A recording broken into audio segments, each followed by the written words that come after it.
V9 న్యూస్కు స్వాగతం. నా పేరు కిరణ్ కుమార్. ఇప్పుడు హెడ్లైన్స్.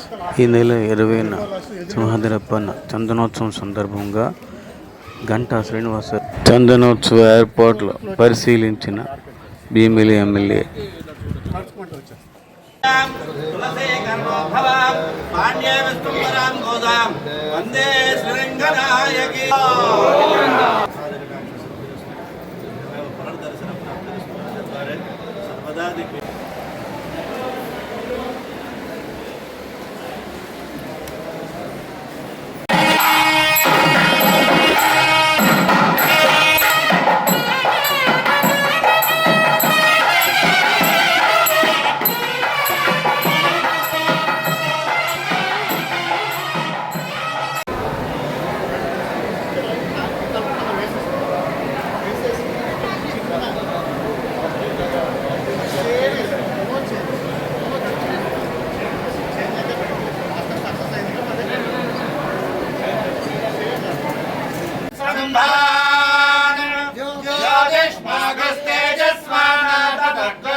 ఎక్స్పెక్ట్ చేస్తా ఉన్నాం.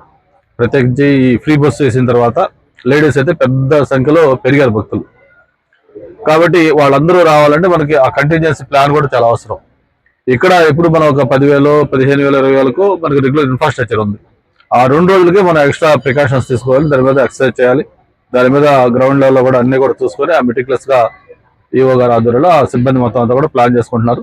మనం కూడా చూస్తున్నాం. దాదాపు ఆల్మోస్ట్ అన్ని కూడా కంప్లీట్ కావచ్చు. రేపు 15వ తారీఖు కల్లా ఆల్మోస్ట్ వాళ్ళ అరేంజ్మెంట్ సంబంధించి అన్ని కూడా అంటే ఒక 5 days ముందే అన్ని కంప్లీట్ చేస్తామని చెప్తా ఉన్నారు. ఆ సింహాద్రి అప్పన్న ఆశీస్సులతోటి ఇవంతా కూడా చక్కగా సజావుగా జరగాలని సామాన్య భక్తులు ఎవరైతే ఒక దూర ప్రాంతం చూస్తున్న భక్తులు ఉన్నారో అతనికి కూడా దర్శనం సజావుగా అయ్యి ఆ స్వామివారి దర్శనం చేసుకున్న ఒక భావంతో మంచి ఫీల్ తోటి బయటకు వెళ్ళే విధంగా ఈ కార్యక్రమాలు ఏర్పాటు చేయాలని ఇప్పటికే దీని మీద ప్రభుత్వం మంత్రుల కమిటీ కూడా ఒకటి కాన్స్టిట్యూట్ చేశారు.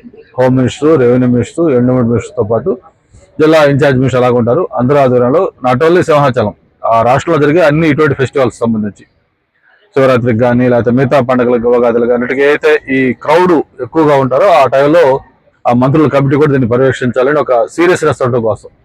గతంలో ఎప్పుడూ ప్రభుత్వాలు ఇటువంటి కార్యక్రమాలు చేయాలి. ఈసారి ఈ చంద్రబాబు నాయుడు గారి నాయకత్వంలో ప్రతి నమస్కారం ఎంతో ఆసక్తిగా ఎదురు చూస్తున్న సింహాద్రి అప్పన్న చందనోత్సవం నిజరూప దర్శనం మనకి త్వరలోనే సాకారం కాబోతా ఉంది.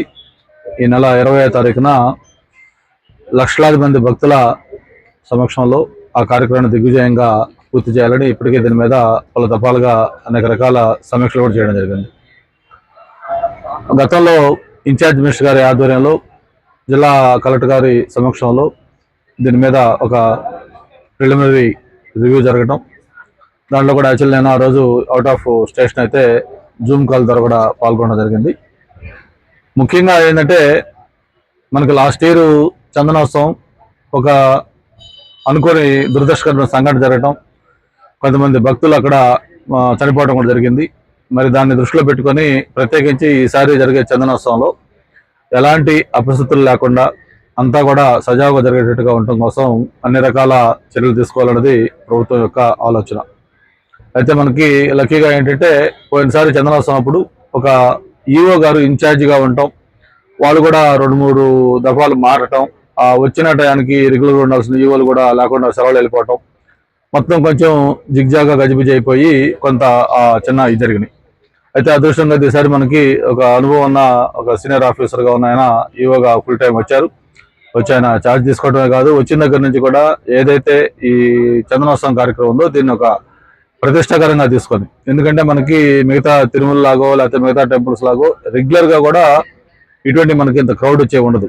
మనకు వచ్చే క్రౌడ్ కంటే కూడా ఆ 2 రోజులు, ఒకటి గిరి ప్రదక్షిణ, 2 చందనోత్సవం, ఈ 2 రోజులు మనకి కనీసం 10-15 టైమ్స్ అబో రెగ్యులర్ వచ్చే క్రౌడ్ వస్తారు. అంటే దాదాపు ఈసారి